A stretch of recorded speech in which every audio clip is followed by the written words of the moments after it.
Salut les amis. Être grow, c'est un peu comme être un savant fou. On teste plein de nouvelles expérimentations pour trouver la solution qui va nous générer de la croissance. Quelles sont les bonnes stratégies à mettre en place? Quelles sont les méthodes qui marchent? Quel est le bon mindset à avoir? C'est l'objectif de Conseil de Growth, répondre à une problématique bien précise avec des solutions concrètes que tu peux implémenter dans ton business dès demain. Je suis Alexis Bouvet, cofondateur de la marque Tailleur et de l'entreprise Growth Hiring, et je te souhaite la bienvenue dans ce podcast qui t'apporte un maximum de conseils pour booster ta croissance. Bonne écoute. Bonjour à tous, bienvenue dans un nouvel épisode de Conseil de Growth. Aujourd'hui, on est en compagnie de Adriano Hernandez, fondateur de PushUp. Adriano va nous expliquer comment faire des Pinterest Ads. Donc c'est assez spécial, on sort du cadre traditionnel qu'on voit souvent avec Facebook, Google, etc. Et j'ai trouvé ça ultra intéressant, ce côté Pinterest, et Adriano va nous en dire un petit peu plus. Tout d'abord, Adriano, comment vas-tu en direct de Bali? Super, comme tu l'as dit, en direct de Bali, donc ça ne peut que aller. Merci beaucoup pour l'invitation, ça fait super plaisir. Et puis, je trouve que c'est vraiment intéressant pour les gens qui nous écoutent de connaître un nouveau vecteur de trafic. Pinterest, c'est assez nouveau dans la tête des gens. Il y a moins de hype que sur TikTok, donc ça parle moins. Et je trouve que c'est intéressant de parler de tout ça aujourd'hui. Exactement. Est-ce que tu peux te présenter du coup pour ceux qui nous écoutent en quelques phrases? Qu'est-ce que tu fais justement sur Pinterest? Quel était un peu ton parcours? Ok, alors comme tu m'as bien présenté, je m'appelle Adriano. J'ai démarré sur Pinterest il y a maintenant 1 an et demi. Donc au départ, j'ai démarré avec des vidéos YouTube. Il y avait un Allemand qui faisait des vidéos YouTube parce qu'il faut savoir que sur la scène française, il n'y a pas énormément de contenu Pinterest. Sur la scène UK, US non plus, mais c'est en Allemagne qu'on retrouve le plus d'infos et aux Pays-Bas aussi. Donc c'est comme ça que je me suis formé. Et puis à cette époque-là, en fait, je faisais du dropshipping. Donc voilà, on va mettre les mots, on va pas parler d'e-commerce, on va parler de dropshipping. Donc j'ai appris comme ça tout simplement. Et en fait, moi, ce qui m'a attiré sur cette plateforme, c'est les coûts, donc les CPM qui sont relativement faibles. Et donc voilà, je me suis dit qu'il y avait quelque chose à faire. Petit à petit, je me suis formé via des podcasts, des blogs, mais surtout des vidéos YouTube. J'ai aussi pris quelques coachings justement avec des personnes en Allemagne et aux US. Il faut savoir que mon niveau d'anglais était assez médiocre. Il est toujours pas très bon aujourd'hui, mais j'ai pas mal galéré à ce niveau-là. Donc pour apprendre, c'était compliqué. Mais voilà, est-ce que ça répond à ta question? Ça répond totalement à ma question. Et justement, tu parlais un petit peu de Pinterest, de cette plateforme, pourquoi tu l'aimes bien. Moi, je la connais vraiment de loin. De temps en temps, quand je recherche des inspi, que ce soit de la déco pour moi chez moi ou pour des trucs un peu plus pro pour avoir des inspirations, je vais sur Pinterest naturellement. Mais pour moi, voilà, c'est juste une banque d'images. Est-ce que tu peux rappeler un peu les fondations de Pinterest, pourquoi c'est bien, qu'est-ce que tu penses de cette plateforme? Yes, alors comme tu l'as dit, en fait, les gens l'utilisent exactement pour ça, c'est-à-dire pour trouver de l'inspiration. Grossièrement, c'est absolument que pour ça que les gens vont sur Pinterest, et c'est aussi là-dedans que on va retrouver les quelques points positifs et les quelques points qui vont être intéressants pour un e-commerce aujourd'hui d'être présent sur Pinterest. Moi, pour te dire, je l'utilisais pas du tout de manière perso, et en fait, je suis vraiment tombé dessus plus avec un point de vue pro où je me suis intéressé directement à la partie publicitaire, et c'est par la suite que je me suis intéressé à ce que pouvait apporter la partie organique de Pinterest, qui est tout aussi intéressante et qui est ouverte aux e-commerçants qui n'ont pas forcément le budget pour mettre en place de la publicité sur Pinterest, ou alors qui en ont déjà en place sur Facebook par exemple, mais qui veulent d'abord tester la plateforme sur la partie organique. Donc voilà, et tu l'as très bien résumé, la plateforme est vraiment là pour inspirer les gens. Aujourd'hui, c'est une plateforme qui se veut vraiment positive, c'est-à-dire qu'elle essaye de se démarquer des autres plateformes via cette connotation-là. On n'a pas de flash news, on va pas avoir tout ce qui est vanity metrics, les likes, les commentaires sont présents, mais c'est pas quelque chose que les gens vont faire sur la plateforme. Les meilleurs pins vont avoir 20, 25 likes, parfois bien plus, mais c'est vraiment pas la métrique qui va être intéressante. Pareil au niveau des commentaires, on va pas avoir de débat. et c'est pas une plateforme où les gens vont communiquer entre eux. C'est plus une plateforme où les créateurs vont proposer des tutoriels pardon, et où en fait les marques vont proposer du contenu qui va être plus inspirationnel. Et derrière, c'est là aussi on va se positionner au niveau de la publicité, etc. Ok, je vois. Du coup, pourquoi une marque, ça va être intéressant d'être sur Pinterest, tout simplement? Et quelles sont les étapes pour toi, justement, pour lancer des ads sur Pinterest, pour tes clients, par exemple? Ok, alors déjà, je pense que c'est important, si aujourd'hui on veut se lancer sur Pinterest, de regarder ce qui se passe dans notre niche sur Pinterest. Typiquement, aujourd'hui, sur la scène française, en tout cas, on a à peu près 60% de femmes et 40% d'hommes. Donc, contrairement à ce qu'on peut penser, il y a quand même des hommes. C'est-à-dire que la plateforme est open pour des marques qui vont avoir une audience masculine.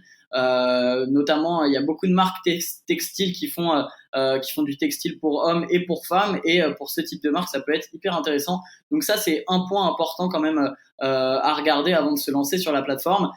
Une fois que on s'est intéressé à comment les marques dans notre niche fonctionnaient sur la plateforme, les best practices, je dirais, ça va être de voir si on a assez de ressources au niveau contenu visuel. Si aujourd'hui on a, je sais pas, j'ai eu beaucoup de calls avec des gens qui lancent leur marque et qui ont 10, 15 contenus visuels, et à ce niveau-là, ça va être très compliqué sur Pinterest parce que même si sur la partie organique, on peut faire beaucoup de recyclage, sur la partie publicitaire, il va falloir faire pas mal de tests au niveau des créatives au départ. Et donc, si on n'a pas la possibilité d'avoir une banque d'images, une banque de vidéos qui soit assez fournie, à ce moment-là, je conseille vraiment pas de se lancer sur Pinterest.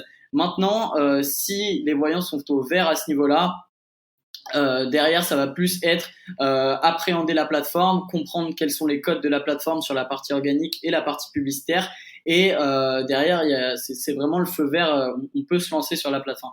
Du coup, nickel. Et pourquoi les marques aujourd'hui devraient se lancer sur Pinterest alors que, tu vois, comme je le disais tout à l'heure, on a en tête Facebook, Google, etc. On pense pas forcément à Pinterest. Est-ce qu'il y a vraiment un marché? Est-ce qu'il y a des opportunités réelles pour les marques? Yes, bah déjà, je pense que c'est important de rappeler ce que c'est Pinterest aujourd'hui pour une marque. C'est la possibilité d'être un nouveau vecteur d'acquisition. Aujourd'hui, il y a beaucoup de marques qui utilisent Pinterest dans leur stratégie d'acquisition, qui dépensent des budgets assez conséquents sur la plateforme. À partir de là, on considère qu'il y a un marché. Moi, de ma propre expérience, forcément, je peux que témoigner qu'il y a un marché, et je pense que aujourd'hui, faire du multicanal, c'est vraiment important. Pinterest a pas mal d'atouts que Facebook et Google n'ont pas, mais a aussi, bien évidemment, des choses que ces deux plateformes n'ont pas. Et si on se tourne vers ces points-là, Pinterest, c'est déjà une plateforme qui est beaucoup moins chère en termes d'acquisition que Facebook ou Google.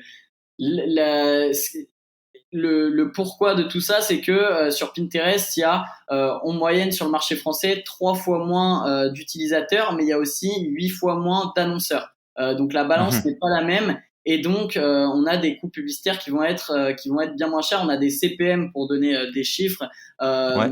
des CPM qui vont être de l'ordre de 1 euro, 1,50 €, 2 euros maximum sur le marché français. Là, on va avoir sur Facebook des CPM à 6, 7, 8, 9 et plus pendant le Q4. Donc voilà, et ça c'est le cas sur tous les marchés. Aux États-Unis, on a des CPM qui sont aux alentours des 6, 7 euros, alors que sur Facebook, on est plus à 15, 20 euros. Donc voilà.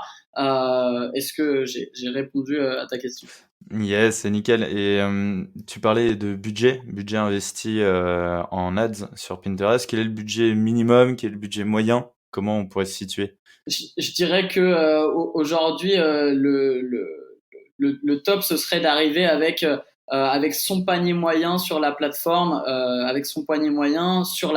en budget test, c'est-à-dire allouer ce panier moyen à un budget test d'environ un mois, où on va, admettons qu'on a un panier moyen qui se situe à 50 euros, on va dépenser 50 euros sur la plateforme tous les jours sur un mois, et puis derrière tirer des conclusions. Ce qu'il faut savoir aussi, c'est qu'il y a une certaine période d'optimisation sur Pinterest et ce pour chaque nouveau compte qui se lance. Donc ça j'en parlerai dans les best practices ou alors dans les petits conseils de fin. Mais il y a quelques trucs à savoir à ce niveau-là. Ok, ok, nickel. Et pour bien comprendre, lorsque les ads sont sur Pinterest, ça renvoie du coup sur quoi? Sur le site internet de l'annonceur directement sur le produit. Ça met en avant une image qui est directement le produit ou plutôt une image inspirationnelle. Alors, Euh, ta question, c'est sur le feed Pinterest, qu'est-ce qu'on ouais, voit? Ou exactement. alors, Ouais, sur quelle le est la feed. redirection si on clique? Bah, c'est ça, en gros, sur le feed, qu'est-ce que je vois, tu vois, en tant Ok. qu'utilisateur. Et si je vais plus loin, si je clique, où est-ce que je vais? Alors, la deuxième question, où est-ce que tu vas en fait? Peu importe l'URL que tu mets, tu iras où l'URL que tu as choisi veut que tu ailles.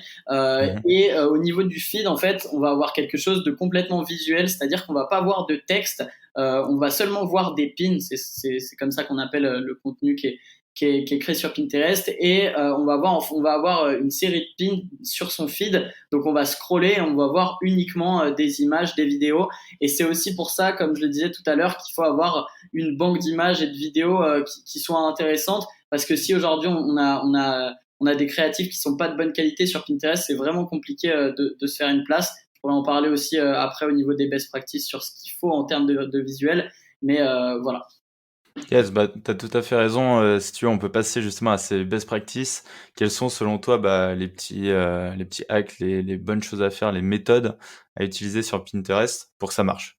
Ok. Alors déjà, quand on arrive sur un nouveau compte et qu'on démarre ses premières publicités, on va avoir quelque chose qui va être assez embêtant, c'est qu'on va pouvoir faire de la pub seulement avec l'objectif de trafic. Donc sur Facebook, c'est un petit peu la même chose, sauf qu'on n'a pas besoin de débloquer pardon l'événement achat ou l'événement conversion. Là, on va devoir le débloquer et des fois, ça prend pas mal de temps. Ça peut prendre une semaine, 2 semaines, donc c'est assez embêtant. Et pour pas avoir à faire ça, ce qu'on va pouvoir faire, c'est qu'on va mettre en place une campagne trafic, disons de 5 euros par jour, et on va tout simplement réaliser des faux achats. Donc, on va créer dans sa boutique, dans son back-end, un code promo 100%. Et l'idée, c'est qu'on on va aller tout simplement sur nos publicités sur Pinterest via tout simplement le business manager. On va pouvoir trouver notre publicité, cliquer sur nos publicités et tout simplement réaliser des faux achats sur notre site web.